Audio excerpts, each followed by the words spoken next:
ஏன் புள்ள ஆ நீ யாருன்னு தெரியுமா? என்ன நீ யாருன்னு தெரியுமா? தெரியல, நீயே சொல்லு. என்னோட உயிர் எடுக்க வந்தவ. அட்டடி தெய்வமே, புயல் வேகத்துல போய்கிட்டு இருக்கே, குறுக்கு எது மணலாரி வந்துட போறா சாமி. ஐயோ, பொண்டாட்டி புருஷனுக்கு பயந்துருந்தா சொர்க்கத்துக்கு போகலாம். அதுவே புருஷன் பொண்டாட்டிக்கு பயந்திருந்தா பூமியிலே சொர்க்கத்தை பார்க்கலாம். ஆனா இது புதுசா இருக்குனே, புதுசா இருக்கு. உங்க அம்மா படுத்த படுக்கையாகி 1 வாரம் ஆகுது. எத்தனை நாள் அவங்கள நான் பார்த்துப்பேன்? நானு என் பிள்ளைங்களை பார்ப்பனா, இல்லை வீட்டு வேலையை பார்ப்பனா, இல்லை அவங்கள பார்ப்பனா? கொண்டு போய் முதியோர் இல்லத்துல சேர்த்திடுவாங்க. ஏய், நான் சொல்றத ஒரு நிமிஷம் கேளு. நீங்க எதுவும் பேச வேணாம், கூட்டிட்டு போய் விட்டுவாங்க. சரி. என்னங்க, முதியோர் இல்லத்துல சேர்த்துட்டு வந்துட்டீங்களா? சேர்த்துட்டு வந்துட்டேன். அப்பா, சேர்த்துட்டு வந்துட்டீங்களா? எங்க அம்மா அப்பயே சொன்னாங்கங்க, நீங்க தங்கமானவர், பொண்டாட்டி பேச்சை தட்டாத கேட்பீங்க அப்படின்னு. ஓ அப்படியா? ஒன்று சொல்ல மறந்துட்டேன். எங்கள் அம்மாவை முதியோர் இல்லத்தில் சேர்த்து வந்தேன்ல, அங்கே பேச்சுவனைக்கு ஆள் இல்லாமல் ரொம்ப கஷ்டப்படுவாங்கன்னு கவலையாகவே இருந்தேன்.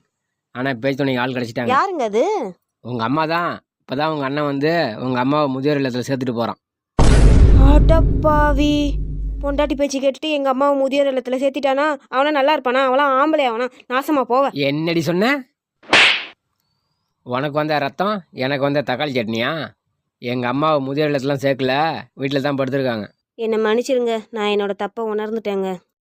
ஏமில்ல, இன்னைக்கு ஞாயிற்றுக்கிழமை ஆட்டுக்கறியும் கோழிக்கறியும் போய் எடுத்து வரட்டுமா? யோ, இந்த ஞாயிற்றுக்கிழமைனா ஆடு கோழின்னு எதுவும் திங்காத இருக்க முடியாது உன்னால. திங்காமல் இருக்க முடியல, பழகிடுச்சு. ஏன் பழகிடுச்சுன்னா? அந்த காட்டுல மேயுதே சிங்கம் புலின்னு, அதை பிடிச்சி திங்கிறது. அது என்ன தின்னுடுமே? அந்த பயம் இருக்குல்ல உனக்கு. ஏமாந்தது அந்த ஆடு கோழி தான், அதை திங்காத இருக்க முடியல உனால. என்ன கறி தானே எடுக்கலாம்னு கேட்டேன், இந்த வாரு வர்றா. பதிலுக்கு நாம தான் செஞ்சாகணுமே. ஏம்பில்ல, நீ ஐரூட்டு பொண்ணு தானே? ஆமா, அதுல என்ன உனக்கு சந்தேகம்? ஏன் முள்ளங்கியும் முருங்காயும் சாப்பிட்டு இருக்கிற? அரளிக்காய் அரைச்சி சாப்பிட வேண்டியதானே? ஏங்க, அடுத்த ஜென்மத்திலையும் நான் இதே வீட்டுக்கே மருமகளா வரணும்னு முடிவு பண்ணிட்டேன். நீங்க என்ன நினைக்கிறீங்க? நான் இந்த ஜென்மத்திலே அந்த வீட்டை வித்தரலான்னு நினைக்கிறேன். ஏங்க, உங்களுக்கு பிடிச்ச ஒரு 2 பேர் எழுதுங்க. முதல்ல நீ எழுது. சரி, எழுதிட்டேன். இப்ப நீங்க எழுதுங்க. எழுதிட்டேன். எழுதிட்டீங்களா? எங்க காட்டுங்க. முதல்ல நீ காட்டு. விஜய், அஜித். இப்ப நீங்க காட்டுங்க. காட்ட மாட்டான். ஏன்? அட காட்டுங்க, நான் எதுவும் சொல்ல மாட்டேன். யார் அது? ரோஜா. எனக்கு பாடம் சொல்லி கொடுத்த டீச்சரு. தப்பிச்ச. யார் அது? கவிதா. உன் தங்கச்சி. ஓ, உனக்கு 3 வேளையும் பொங்கி போடுறது நானு, உன் ஜட்டி முதற்கொண்டு தோன்னு துவைக்கிறது நானு. ஆனா உனக்கு பாசம் மட்டும் என் தங்கச்சி மேல இருக்குதோ? ஏன் என் தங்கச்சி கல்யாணம் பண்ணிக்கலாம்ல? கல்யாணம் பண்ணிக்கணும்னு ஆசை இருக்குதான், அதுக்கு அவ புருஷன் ஒத்துக்கணும்ல. புருஷன் நான் வேணா ஒத்து வைக்கிறேனே. எப்படி? கடவுள் ஒவ்வொருத்தர் வீட்டுக்கா போய் பாசத்தை காட்ட முடியாதுன்னு தான் அம்மாவை படைச்சிருக்காரு. அதே மாதிரி கடவுள் ஒவ்வொரு வீட்டுக்கா போய் தண்டனை கொடுக்க முடியாதுன்னு தான் பொண்டாட்டி படைச்சிருக்காரு.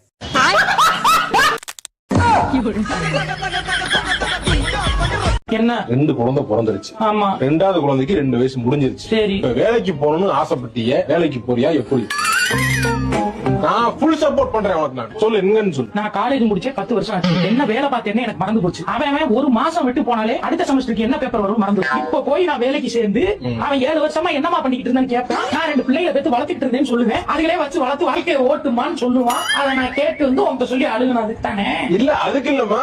வேலைக்கு கல்யாணம் பண்ணி வேலைக்கு அனுப்புறேன்னு நீ சப்போர்ட்டிவாவே இல்ல. நீ எனக்கு அகைன்ஸ்டா தான் இருந்திருக்க. நான் என்ன பண்ண முடியும்? வீட்டுல உட்கார வச்சுட்டு இல்ல. குழந்தைகள் இருக்கும்போது நம்ம ஏதாவது பண்ண முடியுமா? குழந்தைகளை பாக்கணுமா இல்லையா? வேலைய பாரியா, பழி வாங்குவேன். என்ன வேலைக்கு மண்ட